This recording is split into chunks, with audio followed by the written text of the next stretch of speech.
et bienvenue dans la vidéo annuelle de la genèse de mon roman. La seule vidéo qui est vue par très peu de gens, parce que tout le monde s'en fout, on est bien d'accord, que je sorte un roman. Alors vous inquiétez pas, je suis toujours pas au top de ma forme, j'ai gonflé de partout, merci la cortisone, que du bonheur. Donc ne vous affolez pas, je suis pas en train de mourir, je développe pas une saloperie, c'est juste... C'est comme ça. Alors, genèse du roman qui sort, vous le voyez à l'écran, c'est Noble Succession en famille. Alors, je fais juste l'intro de visu pour vous montrer deux choses. Et ensuite, j'ai développé plusieurs images, un genre de PowerPoint que je vais diffuser juste après ça pour vous montrer, la base de travail, d'où c'est venu de faire un deuxième tome qui n'était pas prévu, qui était dans ma tête, je savais ce qui se passait, mais je n'avais pas du tout pensé à l'écrire. Quelles sont mes documentations, quelles choses j'ai récupérées de ci, de là pour monter mon histoire, la bande-son, etc. Donc je vous expliquerai tout. Et vous aurez à l'image, évidemment, des documents, des choses que généralement je diffuse pas forcément tout le temps, sauf sur mon site, lisagirotaylor.com /mes livres, et donc vous allez sur chaque livre et vous avez en savoir plus, et là généralement je détaille les arcanes, on va dire, mais quelquefois je fais pas forcément des PowerPoint, mais là je me suis dit oh c'est pas. Alors donc le roman sort le 2 aujourd'hui, donc jour de la chandeleur pour les crêpes, machin. Noble succession en famille, qui fait suite à Noble semaine en famille, que je mettrai. Alors je vais mettre celui-là là, et comme ça je mettrai dans l'autre côté Noble semaine en famille, qui était le premier tome qui est sorti en 2015. On faisait la connaissance de Charlotte Wilson Carter, qui était à la base une it girl, en fait une fille de très bonne famille, une aristocrate qui aimait bien sexe, drogue et rock'n'roll en Angleterre, qui était la petite chouchoute en fait du Royaume-Uni, y compris de Sa Majesté la Reine, et qui faisait beaucoup de frasques, qui était devenue avocate en travaillant, parce qu'elle était loin d'être idiote, la bête, qui collectionnait les maris, et qui s'était retrouvée dans le premier tome, en fait, coincée en Écosse dans le château du lord pour qui elle travaillait en tant qu'avocate et conseil. Et pendant cette semaine, il est arrivé plein de choses. Et Charlotte s'était retrouvée dans une situation un peu difficile à tous les points de vue. Et on découvrait que Charlotte n'était pas la hit girl qu'elle voulait bien montrer, mais qu'elle était beaucoup plus profonde que ça. Donc on va dire toujours que la phrase c'était l'habit ne fait pas le moine, et c'est la vérité. Et donc celui-ci, c'est 10 ans plus tard. Donc Charlotte est mariée. Entre-temps, s'est mariée, a adopté un petit garçon. Elle vit à New York avec son mari, qui est un tennisman qui a été numéro 1 mondial pendant des années, qui va être sur le déclin, mais qui est quand même encore bien conservé pour son âge, enfin en tous les cas pour son sport, et qui va se retrouver encore dans les méandres des deux familles, puisque vous voyez qu'elle a sa famille, parce que y a un décès dans ces familles-là, et qu'elle va devoir gérer l'héritage et gérer tout ce qui se passe après, et elle s'était jurée quand elle était partie vivre aux États-Unis avec son mec, qu'elle ne remettrait plus les pieds à Londres pour une promesse qu'elle avait faite. Et là, elle va être obligée de rétro-pédaler. Alors évidemment, le Royaume-Uni n'attend qu'une chose, c'est que Charlotte repose la patte sur le tarmac de Heathrow pour pouvoir refaire la une des magazines et éventuellement peut-être la traquer sur ce qu'elle a laissé en plan quand elle est partie d'Angleterre. Voilà. Donc je peux pas vous en dire plus, mais si vous avez le résumé, écoutez, je vais vous montrer la 4e quand même, parce que ça vaut quand même son pesant d'or. Ça aussi, je vous l'expliquerai. Voilà, dans le PowerPoint qui suit derrière. Voilà, donc on s'en fout de moi, on s'en tamponne. Donc je vous mets le résumé, comme ça vous pouvez le lire à l'écran. Donc ça, c'est véritablement le roman en lui-même. Donc vous voyez, il a l'Union Jack sur le truc. Et c'est une de tabloïd. Comme vous voyez, il y a des déchirures. Et le reporter, évidemment, c'est l'auteur, c'est moi, mais c'est ce que j'avais tenu à faire. Donc c'est vraiment la façon le graphiste a fait un boulot formidable, parce que vous voyez, on voit un peu du papier comme si c'était du papier déchiré, froissé, etc. C'est vraiment ce que j'avais voulu, moi, c'était l'effet tabloïd. Voilà. Si vous ouvrez le bouquin, on dirait un tabloïd que vous auriez pu acheter au coin de la rue. Voilà.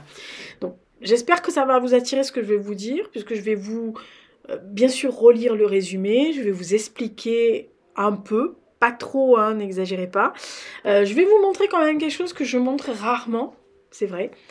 Avant de vous laisser au PowerPoint et à mes explications en off, donc merci, surtout merci, si ça vous intéresse, vous avez les liens en bas pour l'acheter, que ça soit sur The Book, vous pouvez le trouver sur Rakuten, vous pouvez même aller voir votre libraire parce qu'il est sur Dilicom et donc accessible à tous les libraires, et s'ils s'inquiètent, ils ont eu la remise de 30% des libraires, donc ils peuvent le faire directement, et c'est The Book qui gère, hein, donc il n'y a pas de problème. Vous pouvez le trouver, normalement il va être référencé, ou il est en train d'être référencé sur Amazon et sur la Fnac, ils apparaissent, tous mes bouquins, donc n'hésitez pas. Merci de soutenir aussi les auteurs indépendants, sachant que je rappelle que mes couvertures et les corrections sont faites par des pros. Voilà, c'est pas l'intelligence artificielle qui fait mes couvertures. Et à l'intérieur, il y a même eu 2 corrections, 2 personnes différentes qui ont corrigé. Alors, ça n'excusera pas les coquilles ou les trucs, les machins. On est bien d'accord que sur tous les romans, il y en a. Soyez honnête, même quand vous avez des romans de maison d'édition, vous trouvez toujours des boulettes. Hein, il y a très rarement des maisons d'édition où il n'y a aucune boulette sur leur roman. Donc voilà, si vous êtes honnête, parce que quelquefois les auto-édités, on entend ça, ouais, il y a trop de coquilles chez les auto-édités, c'est nul, c'est mal fait. Moi, j'ai la même maquette de présentation et de mise en forme depuis des années. Donc effectivement, il y a les marges qui sont autorisées normales pour un bouquin. Mais voilà, moi j'ai fait ça. Alors il y a une petite préface. Je peux pas vous la mettre à l'écran. Il y a une dédicace. Je peux vous montrer la dédicace. Voilà. Vous comprendrez pourquoi c'est dédicacé à Sa Majesté. C'est un livre que j'ai écrit en 2018. Donc j'étais loin de penser à la fin de Sa Gracieuse Majesté. Mais voilà, il s'est trouvé qu'elle est dans l'histoire. Et j'explique dans la préface, en fait, qui date exactement du jour de la mort de Sa Majesté. Comme vous pouvez voir à l'heure à laquelle je l'ai marqué et quel est le titre et ce que je mets. Parce qu'en fait, j'ai eu l'idée en 2018 et je l'ai rédigé en juillet 2020, le roman. Et donc, oui, j'avais inclus Sa Majesté et il y avait même une partie qui est arrivée dans la vraie vie et que j'avais anticipée. Voilà. Et que je pensais sortir en 2025 et penser que Sa Majesté serait toujours là. Ouais, bah, écoutez, quand on aime, voilà.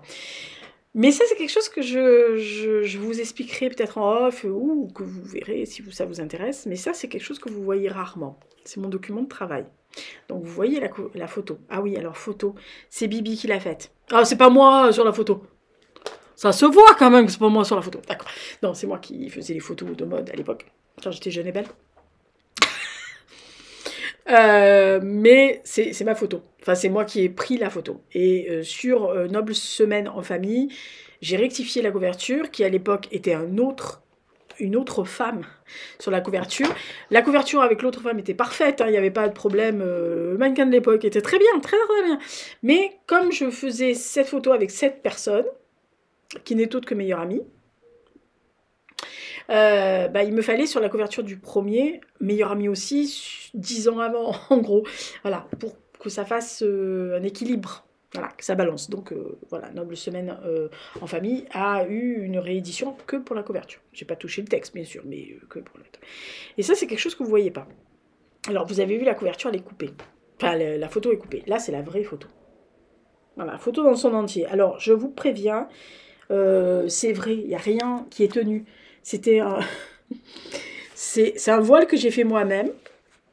Voilà, pratiquement tout a été fait par moi.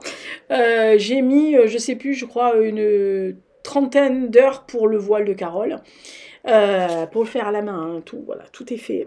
C'est juste qu'il y avait une soufflerie. On avait mis un ventilateur devant elle. Donc en fait, le ventilateur était ici, si vous voulez. Et poussé à fond. Les cheveux, le coiffeur avait tenu les cheveux entre la laque, les épingles, les invisibles que vous voyez pas, pour pas qu'un cheveu bouge avec le ventilateur, mais le voile bougeait. Et donc en fait, j'ai pris la photo, j'ai claqué la photo au moment où le voile était vraiment, que Carole était vraiment en train de regarder exactement où je lui avais pointé sur le mur du studio, dans la position que je voulais, mais j'attendais juste que le voile soit dans la perspective de son regard, et c'est dans la perspective de son regard. Je rappelle qu'on n'a fait qu'une seule photo. Oui, je suis très bonne pour faire ce genre de choses. Je vois la photo et je fais la photo exactement comme je la veux. Et ça, c'est mon document de travail. Voilà. C'est le document qui repasse à la correction après et qui me pointe ce qui ne va pas encore et que je repointe. Voilà. Donc c'est mon espèce de BAT avant parution et en voix. Voilà. Il y a des petites notes au crayon en bas. Enfin, je ne sais pas si vous voyez, mais voilà, il y a des petites notes. Et donc, c'est comme ça qu'on travaille. Donc, je vous laisse avec Noble Semaine en Famille et mon joli PowerPoint. J'espère que ça va vous intéresser. N'hésitez pas à aller voir les autres genèses, sachant que le précédent roman, Under the Blue Sky, qui était mon premier écrit en 93, je ne sais pas si c'est pour ça que les gens n'ont pas voulu le lire. Mais enfin, à part mes lecteurs très fidèles, et qui sont toujours les mêmes, hein, qui achètent machin, j'ai eu très peu de nouveaux. D'habitude, j'ai toujours des nouveaux lecteurs qui arrivent en cours de route, qui me disent « Ah, tiens, celui-là, il m'intéresse, je vais acheter ton nouveau. » Et donc, qui aiment bien, parce qu'il y a des gens qui m'aiment bien. Enfin, qui m'aiment bien, pas moi, mon écriture, et mes romans, et mes histoires. Mais voilà, qui aiment bien et qui se disent « Ah, bah tiens, je vais acheter les autres, ou un ou deux autres, histoire de voir ce que tu vaux. Ah, finalement, c'est pas mal, je vais acheter d'autres. » L'année dernière, des nouveaux, il n'y en a pas eu sur Under the Blue Sky. Voilà, il y a eu mes lecteurs habituels. J'ai eu 2-3 librairies de plus, mais c'est tout. Donc j'ai été très étonnée, parce que d'ordinaire, il y a toujours quand même une bonne dizaine de personnes, peut-être des fois 2, 3, 4 dizaines de personnes qui arrivent en plus chaque moment. Et là, non. Voilà, donc peut-être que ça, le Cold Case polar ne plaisait pas, peut-être que la couverture, bah si, pourtant moi je la trouvais très bien, bah, je vous la remettrai à l'écran quelque part. N'hésitez pas à aller voir si ça vous intéresse de découvrir les genèses de mes romans, j'essaye. Et puis là, en PowerPoint, juste après, vous aurez ma voix et vous aurez les explications sur les PowerPoint. Peut-être que les détails et les documents que je vais vous montrer, ça vous donnera peut-être envie d'aller le lire, parce que je ne vais pas vous raconter l'histoire, je vais juste vous montrer ce qui était ma base de documentation. Ça, c'est toujours pas mal d'expliquer la base de documentation. Alors, j'aurai pas le droit de vous mettre les titres, mais je citerai les titres de la BO que vous avez accessibles sur Spotify comme vous voulez, quand vous voulez. Je recommande quand même juste de ne pas l'écouter avant d'avoir lu le livre. Ou l'écouter pendant que vous lisez le livre. Voilà. Quoique ça donne pas vraiment d'indice, parce que je suis en train de me répéter, je suis en train de me dire non, même le dernier morceau, même pas en rêve, ils vont comprendre. Ouais, parce que je suis tordue quand même, ma fille, hein. Ah si, je suis tordue. Il y en a qui m'ont dit « Ah, tu nous as arraché 3 fois le cœur avec le premier, tu vas... » Non, pas du tout. Voilà, donc... Tout de suite le PowerPoint. Merci d'avoir suivi ce très bref, bon non, long, introduction. Et puis bah, la suite arrive. Et n'hésitez pas dans les commentaires à faire des pouces, des bisous, des cœurs. Bah, là, en l'occurrence, mettez un Union Jack. Enfin, mettez un drapeau britannique. Enfin, Royaume-Uni. Voilà. Comme ça, au moins, oui, ça existe. C'est le premier truc que vous allez trouver. Vous tapez Union Jack, il arrive tout de suite. Et puis comme ça, au moins, je verrai que vous l'avez fait. Même si vous ne mettez pas d'un mot, bonjour, rien, on s'en fout, vous mettez ça. C'est déjà...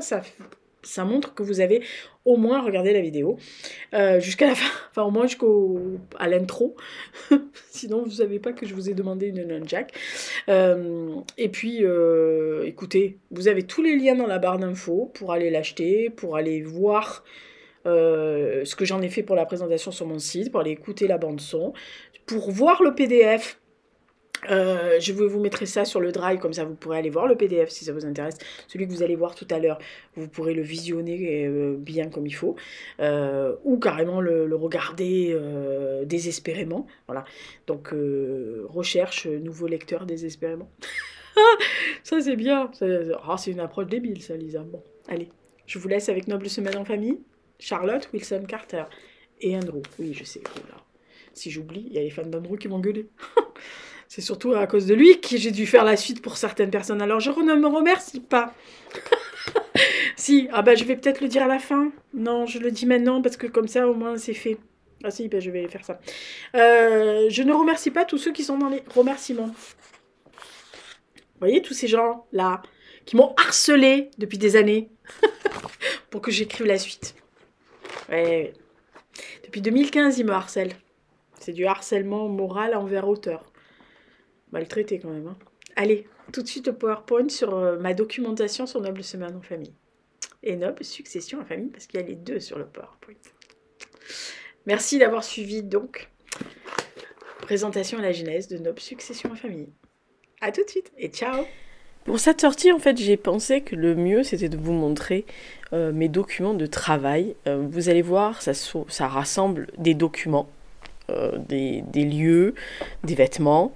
Ça rassemble aussi des petits détails qui me sont utiles quelquefois et quelquefois ne me sont absolument pas utiles, mais c'est vraiment ce que vous allez avoir sous les yeux. C'est vraiment ma base véritable de travail. Je n'ai pas enlevé quoi que ce soit. Je n'ai que ces documents-là quand je bosse. Voilà. Et encore, je ne les ai pas étalés sur un mur, je ne les ai pas étalés sur un bureau, etc. Ils sont généralement rassemblés sur une grande feuille canson que je jette après, hein, d'ailleurs.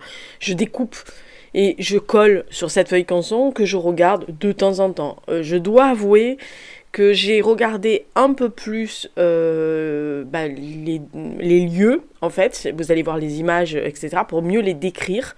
Parce que même si je savais précisément ce qu'il y avait sur ces images-là, quand vous faites une description, il faut vraiment qu'elle soit la plus précise possible. Surtout si le lecteur est curieux, qui va aller chercher et qui va se dire « Ah, tiens, il n'y a pas d'arbre, alors pourquoi elle dit qu'il y a un arbre ?» Voilà, donc j'en connais qui pinaillent, donc je me suis dit que c'était le meilleur moyen. Et pour cette fois-ci, pour Noble Semaine Succession en famille, qui suit donc Noble Semaine en famille, le précédent, je me suis dit, tant qu'à faire, je vais leur montrer comment je travaille. Peut-être que ça donnera des idées à d'autres personnes qui ont d'autres façons de travailler. J'en connais qui mettent des post-it partout, qui ont des carnets qu'ils remplissent, etc. Vous allez voir, en gros, ce que je fais. Et ensuite, je vais vous décrire à peu près toutes les PowerPoint, enfin toutes les fiches que j'ai faites. Alors très succinctement la plupart du temps, parce que ça sert à rien que je m'étale dessus sans que je puisse vous donner le résumé ou quoi que ce soit. Mais on va commencer tout de suite. Donc vous voyez la première, on va laisser celle-ci un petit moment. Puisque en fait c'est la liste, vous voyez, le premier document que j'ai, c'est la liste des personnages qui sont dans le roman, les lieux et la date.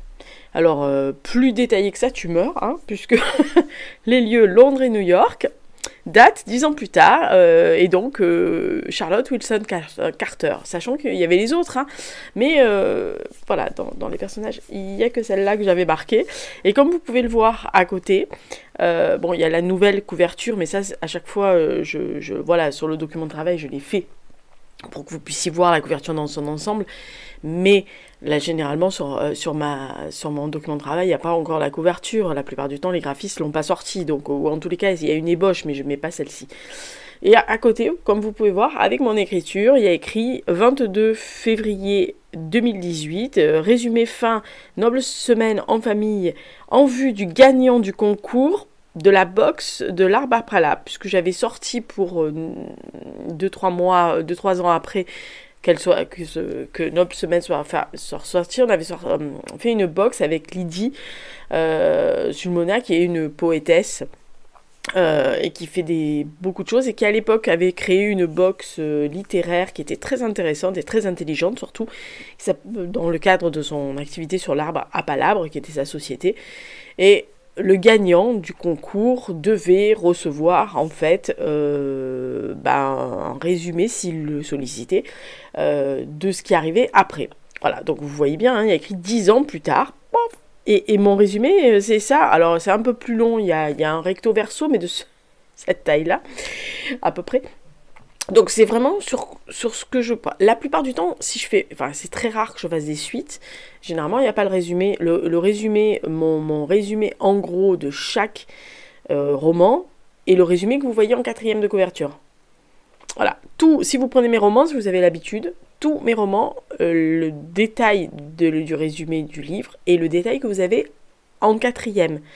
Je n'ai pas de résumé plus détaillé, je n'ai pas d'explication plus détaillée. C'est ma base de travail pour tous les romans, c'est-à-dire vraiment le lieu, la date et un petit résumé d'une 10-15 de lignes. C'est tout ce que j'ai.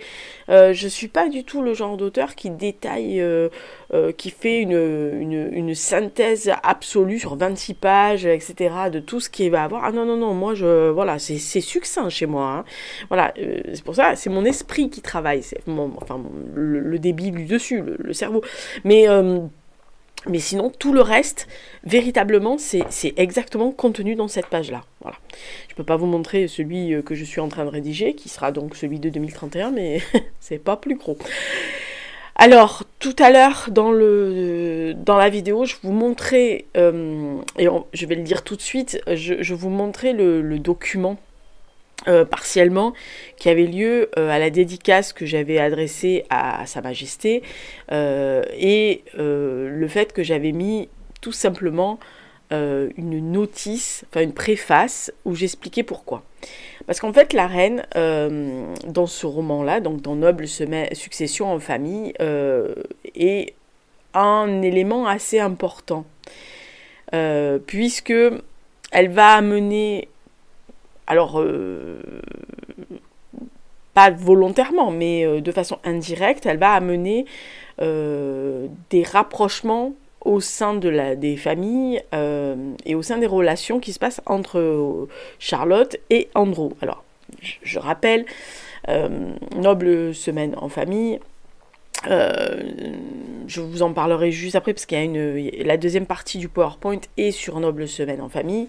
On en est à 10 ans après, Charlotte et Andrew ne se sont plus vus, ne se sont plus adressé la parole, et quand Charlotte doit revenir pour la succession du comte, qui cette fois-ci est mort, voilà, non mais vraiment mort et mort, vous comprendrez si vous avez lu le premier. Charlotte, pendant toutes ces années d'adolescence et de jeune femme, parce que c'est pas un perdreau de l'année, Charlotte, quand on la découvre au deuxième, là, elle doit avoir une quarantaine, 43, 44 ans, c'est pas un perdreau de l'année, puisqu'elle a à peu près 35 ans dans le premier opus, environ, donc elle en a 45 dans le deuxième. Oui, c'est ça, parce qu'Andrew a 30 ans, elle a 50 de plus, c'est ça. Donc, en fait, elle a 35 ans dans le premier et 45 dans le deuxième. Et toute sa vie, comme elle fait partie de l'aristocratie, Charlotte, malgré ses frasques, malgré toutes les conneries qu'elle a pu faire, malgré les mariages et les divorces, il est entendu dans le premier que... elle a croisé plusieurs fois Sa Majesté, que Sa Majesté, malgré le fait qu'elle n'est pas dans, on va dire, une jeune femme bien sur tout rapport, Sa Majesté a toujours développé une amitié, une bienveillance envers elle, et lui a accordé quelquefois des passe-droits, voilà, que vu son comportement, elle n'aurait pas eu. Bon. Et donc forcément, on comprend, quand Noble Succession en famille commence, que Charlotte a toujours gardé des liens avec la famille royale, et notamment avec la reine, qu'elle a été invitée, d'ailleurs c'est dit à un moment donné dans une discussion, comme quoi elle est plus invitée aux mariages royaux que la plupart des aristocrates du coin, parce que Sa Majesté a eu un œil bienveillant sur elle, et qu'elle l'aime beaucoup, et que voilà. Et elle le sait, Charlotte. Donc c'est sûr que quand j'ai écrit en juillet 2020 la suite, donc que vous aurez entre les mains, je l'espère, la reine était toujours vivante et bien portante, et on préparait son jubilé de platine, etc. Et je l'ai mis dans mon roman, j'ai fait arriver ce fait-là, je savais ce qui allait arriver au moment où Sa Majesté allait mourir, donc j'ai effectivement décrit tout ce qui allait se passer derrière, mais en 2020. Et il s'est trouvé que j'étais en train de travailler sur celui de 2023, donc de surmonte vers l'idéal. J'avais fini d'écrire Noble succession en famille, il était pratiquement prêt pour partir à la correction, mais il n'y avait plus rien à retoucher, plus rien à ajouter, plus rien à faire.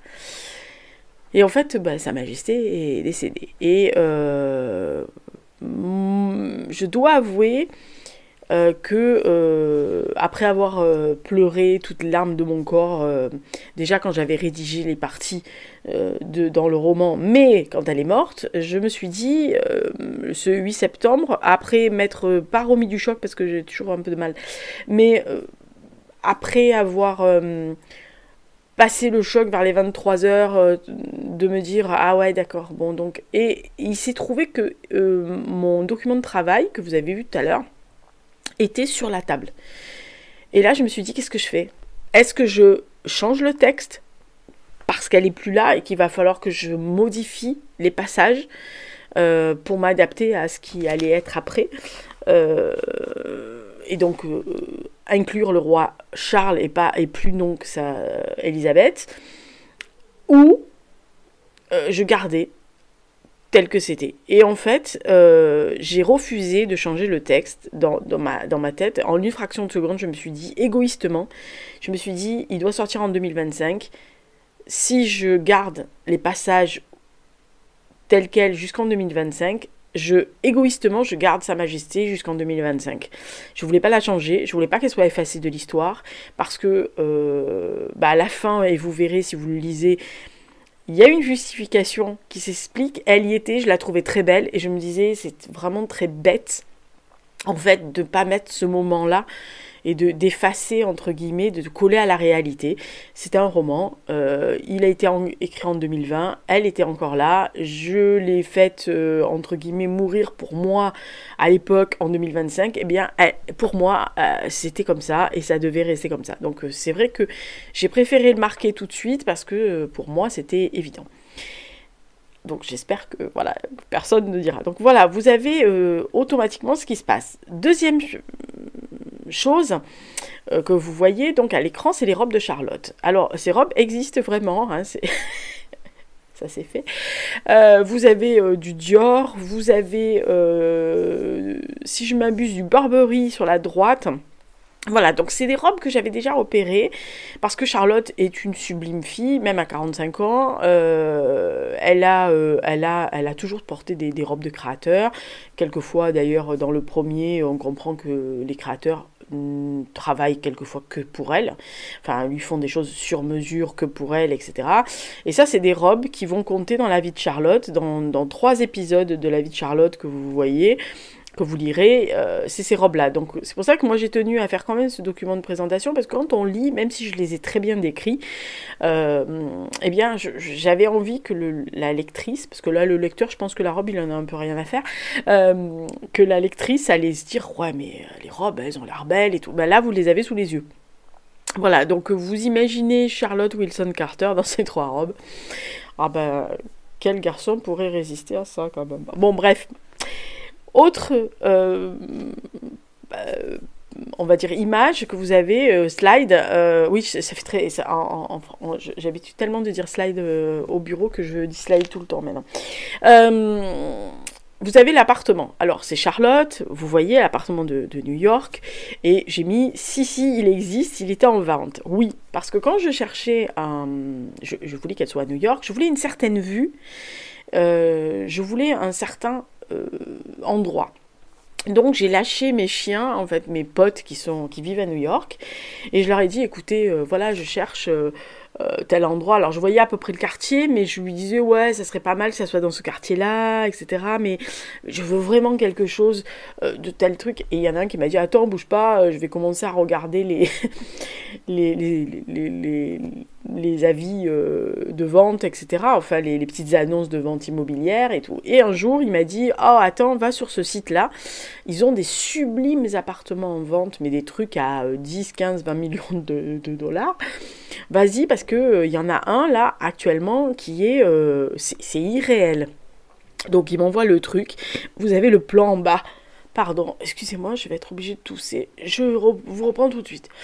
Donc, je reprends, désolée. Donc vous avez le plan, vous le voyez, donc vous voyez la taille de la bête. Et vous avez les images qui étaient sur l'avis de l'annonce immobilière. Le truc existe vraiment, il y a quelqu'un qui doit l'avoir acheté. Voilà, donc vous avez d'un côté la vue sur New York, intérieure, et de l'autre côté, vous avez la vue sur l'Hudson. Voilà, donc comment vous expliquer? À un moment donné, c'est irréel, hein. En face, c'est Newark, voilà. Donc, non mais sérieux, enfin sur l'image de droite, vous avez Hudson, New York, la Statue de la Liberté. Enfin, moi j'ai vu les photos, il y avait d'autres photos, hein. C'est irréel le truc. Je crois que l'appartement fait 1000 mètres carrés, enfin un truc, mais c'est un truc apocalyptique, hein. Enfin, bref, on n'imagine même pas qu'il y ait des appartements comme ça. Enfin, moi j'en avais vu un une fois, mais pas aussi grand, mais dans ce style-là à New York. Mais honnêtement, quand je l'ai vu. En plus, ils avaient fait une vidéo 3D, je me suis dit, c'est l'appartement de Wilson. Parce que, en fait, Charlotte Wilson Carter, c'est quand même quelqu'un qui, comme je vous l'ai dit, qui vient de l'aristocratie. Ses parents ont beaucoup d'argent. Son père, visiblement, on ne sait pas ce qu'il fait, mais voilà, il est lord il est lord à la Chambre des communes, mais il a d'autres activités qui rapportent sûrement beaucoup. Et le mari de Charlotte, comme vous l'avez dit, un tennisman professionnel, il était numéro 1 mondial. Donc on peut imaginer, vu ce que gagnent les numéros 1, 2, 3, 4, 5 mondiaux actuels, on peut imaginer qu'il a énormément d'argent et que ce truc-là, ils peuvent se le permettre. Sachant qu'en plus, c'est le cadeau de mariage de Charlotte. Moi, je veux bien un cadeau de mariage comme ça me plairait bien. Voilà, donc ça c'est l'appartement de Charlotte à New York.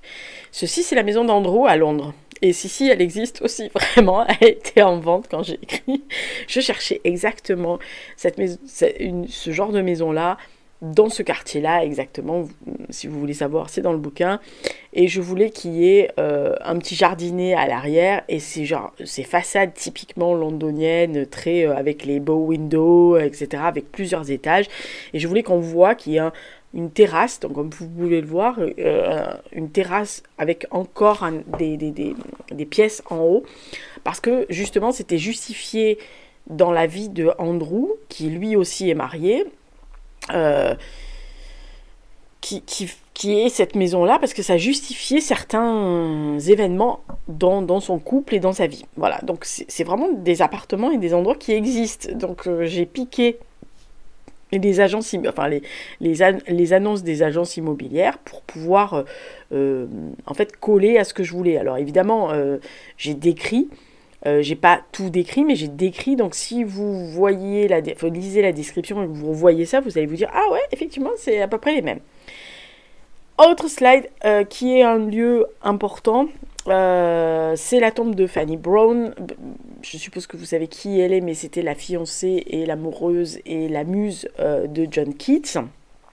Donc sur la de gauche, vous avez sa tombe et son nom est juste complètement en bas. C'est situé dans le cimetière de Brompton Cemetery. Donc comme vous voyez, je vous ai mis l'adresse au cas où vous croisiez à Londres et que vous ayez vraiment envie d'y aller. C'est un très très beau cimetière. Oui, je sais. Alors tout le monde sait, j'ai une passion pour les monuments aux morts et les cimetières. Oui, d'accord. C'est comme ça. Et c'est un endroit que j'ai connu grâce à un de mes ex qui m'avait, parce que j'aimais Keats et qui m'a dit viens voir, je vais te montrer où aller, etc. Donc voilà. Et c'est sûr que je ne pouvais que l'intégrer dans un roman. Voilà. Autre cimetière, il fallait bien enterrer le comte. Écoutez mes pauvres amis, à un moment donné, on va pas ressusciter tout le temps celui-là. C'est Highgate Cemetery West, donc dans le quartier de Camden. Comme vous voyez, c'est vraiment un vieux cimetière. Il y a ce cèdre du Liban, alors qui n'est plus celui historique, mais voilà. Et forcément, j'avais vraiment envie, déjà premièrement, que ça soit... Et il est très connu, hein, il y a des personnalités très très connues. Et d'ailleurs, l'enterrement, quand il cherche l'emplacement, puisque le comte avait mis dans son testament où il voulait être enterré, ça fait l'objet d'une raillerie parce qu'il va être coincé entre deux personnes et qu'on le voit mal coincé pour l'éternité entre ces deux-là. Voilà, mais je voulais ces deux-là parce que c'est les deux que j'aime beaucoup, qui, pour des raisons personnelles ou autres, m'ont toujours plus touchée que les autres, donc il fallait que ça soit effectivement le plus approprié. Autre lieu emblématique de noble succession en famille, c'est la Serpentine Gallery, donc que vous trouvez dans Hyde Park.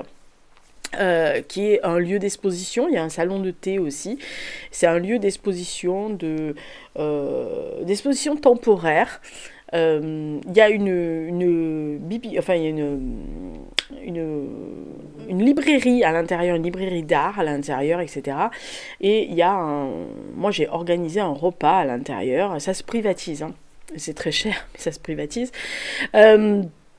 Et donc j'ai organisé un repas à l'intérieur avec une expo, etc. Et donc c'était l'idéal parce que vous montrez l'endroit, comment on y accède par par l'avenue, enfin la petite allée devant. Et puis vous voyez qu'il y a quand même une possibilité d'aller se garer derrière, d'aller se garer sur les côtés. Et donc voilà, il fallait que ça soit un lieu isolé, mais prestigieux, hein. Oui, les Whistle Carter et les Will Tamberg, c'est pas des gens qui vont manger au McDo du coin, on est bien d'accord. Et là, nous nous retrouvons donc à Buckingham, d'où la reine, dans le salon chinois et l'aile est. Alors, c'est deux endroits qui m'ont toujours fascinée. Oui, je sais. Parce que je me voyais très bien marcher dans l'enfilade de la plus grande des photos que vous avez à l'écran, et surtout de me retrouver dans ce salon chinois qui est absolument un décor quand ça se voit et que vous pouvez voir des images, etc. C'est un pur... c'est incroyablement, sublimement beau.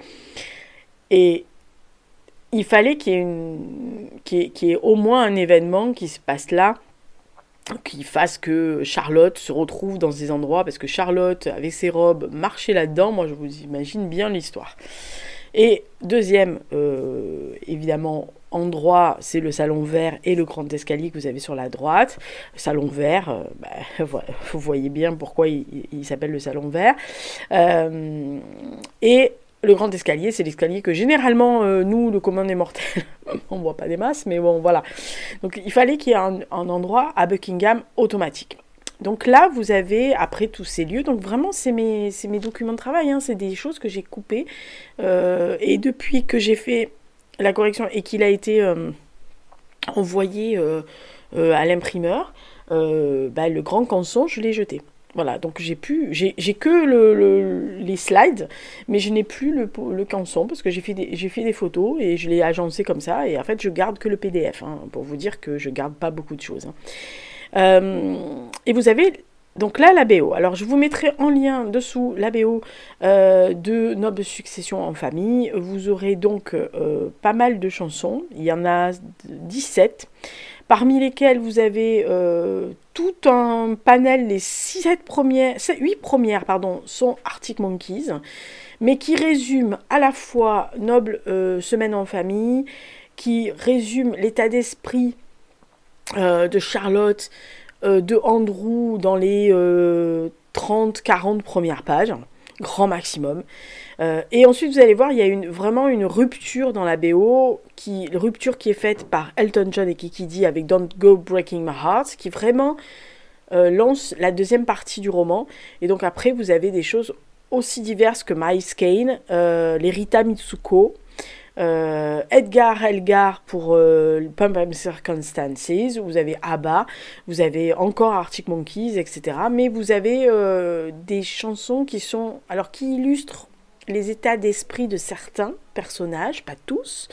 Andy de Rita Mitsuko, vous imaginez bien que c'est pour Andrew. Mais voilà, quelquefois c'est le titre qui donne l'esprit, quelquefois c'est la musique, la mélodie qui donne le ton du moment où moi quand j'ai écrit, il y avait cette chanson dans ma tête, et y compris les 3 dernières. C'est vraiment les 3 dernières qui pour moi étaient automatiques, et ça se voyait que ça s'avançait exactement comme ça dans le roman. Donc je pouvais pas dire autre chose. Alors je peux vous demander peut-être, parce que j'avais dit ah non, l'écoutez pas avant, mais en fait en la réécoutant la dernière fois, alors courage hein, les mecs, je crois que c'est 1h04 d'écoute, donc ça va, c'est assez correct quand même, 1h04 d'écoute, vous pouvez très bien écouter ça en faisant votre ménage.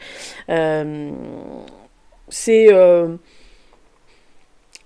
ça peut être soit bah, vous lisez puis vous l'écoutez avant, soit vous lisez de temps en temps, et enfin vous lisez puis vous écoutez de temps en temps.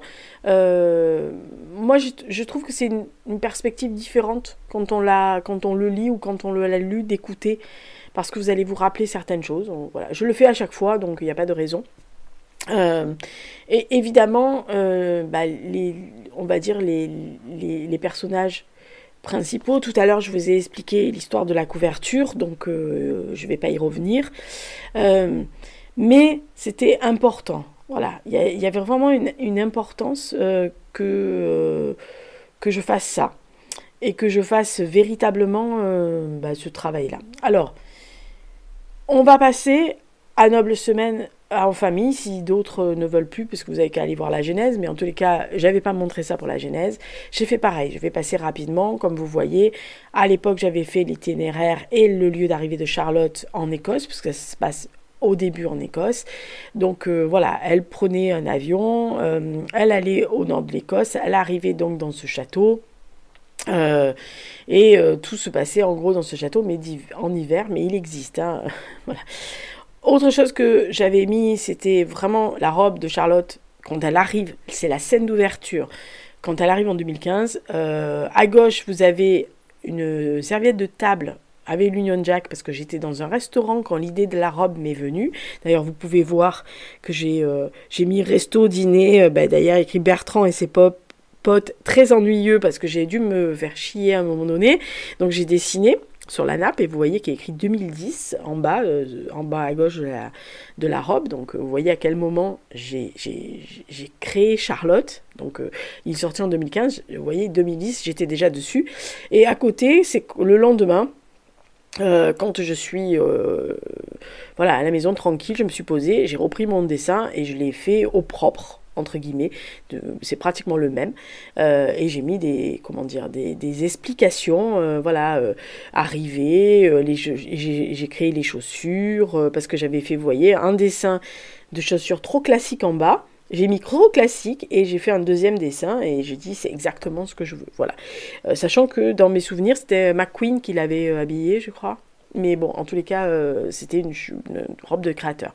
Voilà, ça c'est le château.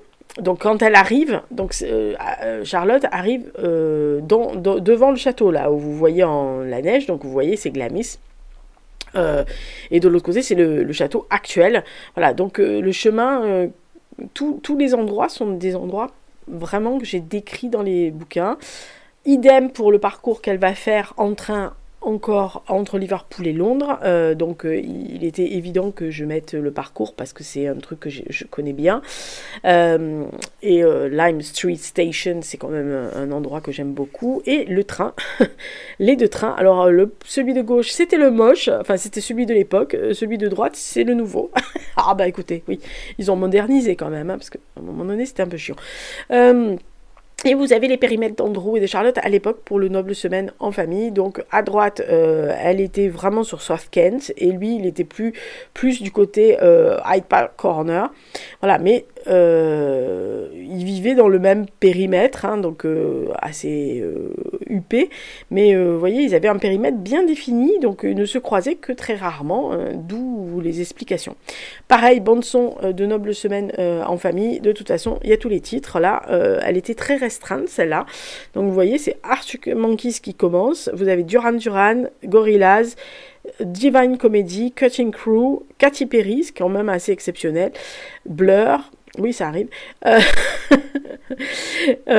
Tristan et Isolde, etc. Donc vous pouvez aussi l'écouter hein, si ça vous intéresse. Et ensuite, et je finirai par là, c'est qui représente en fait depuis le début, qui sont les deux acteurs que je veux. Alors vous avez à droite la photo de Ben Whishaw, qui était une photo qui est tirée d'un magazine où ils ont fait une interview de lui, où ils avaient fait des photos de mode avec lui.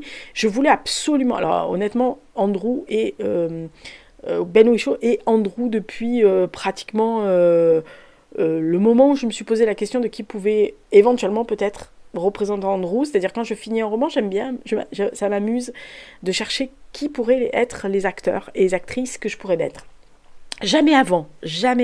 Mais après, ça m'amuse beaucoup. Et généralement, si vous allez sur mon site et que vous allez dans mes livres, tous mes livres, avec en savoir plus, à la fin, vous avez plus ou moins quelquefois les acteurs que j'ai eu après en tête. Ben Whishaw est arrivé tout de suite, et quand j'ai vu cette photo, je me suis dit, c'est exactement l'attitude qu'il doit avoir dans une succession en famille. Mais je l'ai gardé. Et donc, j'ai demandé au graphiste d'avoir à peu près le même. Donc, vous voyez, si vous avez vu la 4e tout à l'heure, on n'a pas pu trouver tout le même, mais il est assis quand même sur des marches, etc. Donc, c'était à peu près cette allure-là de garçon que je voulais. Je voulais qu'il ait cette allure-là. Et évidemment, Charlotte, elle ne pouvait être que britannique. On est bien d'accord sur la question. Mais elle ne pouvait être que sublimissime. Voilà. Et la seule personne que je connais depuis ses débuts à l'écran, c'est Gemma Atherton. Voilà. Je la trouve absolument... Elle est à la fois pulpeuse, parce qu'elle n'est pas... c'est pas un squelette, et il fallait pas que Charlotte soit un squelette. Il fallait que ça soit le genre de fille que elle arrive sur un tapis rouge. Là, en l'occurrence, c'est un tapis rouge de Gemma Atherton. Quand j'ai vu la photo, je me suis dit, mais c'est exactement le genre de robe et de chaussures et d'allure que Charlotte pourrait avoir, c'est-à-dire à la fois très classique, parce qu'il n'y a pas de fanfreluche, de dorure, de merdouille, mais elle a une ouverture jusqu'à haut des cuisses, et elle a quand même un côté où elle n'a pas des lèvres rouges, où elle n'est pas maquillée comme une voiture volée, qu'elle est maquillée à peu près normalement, mais qu'elle a ce côté classe folle avec les cheveux, c'est-à-dire c'est coiffé, décoiffé, on ne sait pas, mais il y a quelqu'un qui peut porter ce genre de truc. Et honnêtement, je trouvais qu'ils faisaient un couple du feu de Dieu, tous les deux. Et je me suis dit, mais ça ne peut pas être autrement que tous les deux en fait, voilà, donc il fallait quand même que je vous montre qui je voulais, parce que peut-être que vous n'avez pas à avoir la même vision de Charlotte et la même vision de Andrew, mais moi c'est les miens, voilà. Alors évidemment il fallait qu'ils soient britanniques tous les deux, et puis ils ont évolué maintenant, et quand je vois maintenant Andrew, en tous les cas Ben Whishaw, dernièrement il était avec un espèce de pull chat avec un bun sur la tête, etc. Ce type évolue d'une manière sublimissime à chaque fois quand il vieillit. Il pourrait être le Andrew de maintenant. Et j'ai vu Gemma Atherton il n'y a pas très longtemps aussi sur la BBC, et elle évolue aussi bien, elle est toujours aussi belle, mais voilà, ils vieillissent, et moi je trouve qu'ils sont parfaits, même en vieillissant, ils seraient parfaits pour être le couple adorable, voilà. Donc c'est exactement ce que je voulais vous montrer de mes bases de travail, de ce que j'ai. Je ne vous ai pas trop donné d'indices, mais je vous ai peut-être donné envie de le lire, de lire déjà Noble Semaine en famille et Noble Succession, sachant que vous pouvez très bien lire Noble Succession en famille sans avoir lu Noble Semaine, parce que dans Noble Succession, il y a des petits indices qui vous font comprendre ce qui s'est passé avant. Ça serait dommage parce que le premier est quand même assez loufoque, hein. Ah, il y a une partie de chasse aux fantômes dans le château en Écosse qui est quand même assez révolutionnaire quand même, hein. Vraiment une grosse connerie, mais c'était très drôle à faire. Il faut savoir que Charlotte a un ton très... on va dire, elle jure comme un charretier quelquefois, mais elle est très drôle. Voilà, elle est cash, elle est très carrée. Par contre, elle a cette réserve aristocrate de temps en temps, parce qu'elle peut très bien dire des grossièretés absolues et se reprendre dans la demi-seconde qui suit, et d'être raide comme la justice, et de savoir manier très bien le couteau à poisson, la façon de faire le thé, etc. Donc c'est vraiment elle est tout feu, tout flamme. Et en 10 ans, il y en est passé de l'eau sous les ponts avec Andrew, hein, qui s'est largement épanoui comme garçon. Voilà. Donc j'espère que ça vous donnera envie d'en savoir plus, d'aller les lire. N'hésitez pas à laisser, comme je vous l'ai dit tout à l'heure, un Union Jack dans les commentaires et de me dire s'il y a une des slides qui vous a plu, si ça vous intéresse d'en savoir plus, etc. Et si vous le lisez, n'hésitez pas à me faire des petits mots, que ce soit par mail ou en MP sur Insta. Honnêtement, je serais ravie de répondre à vos questions et même de vous donner plus de détails après votre lecture, si vous le voulez, parce qu'il y en a quand même pas mal derrière dans ma petite tête, mais ça, je ne peux pas tous les dévoiler. Allez, merci beaucoup, à bientôt, prochaine vidéo, je ne sais pas, ah si, c'est le point lecture de janvier, donc bah écoutez, d'ici là, portez-vous bien, bisous bisous, et on se voit la semaine prochaine, ciao.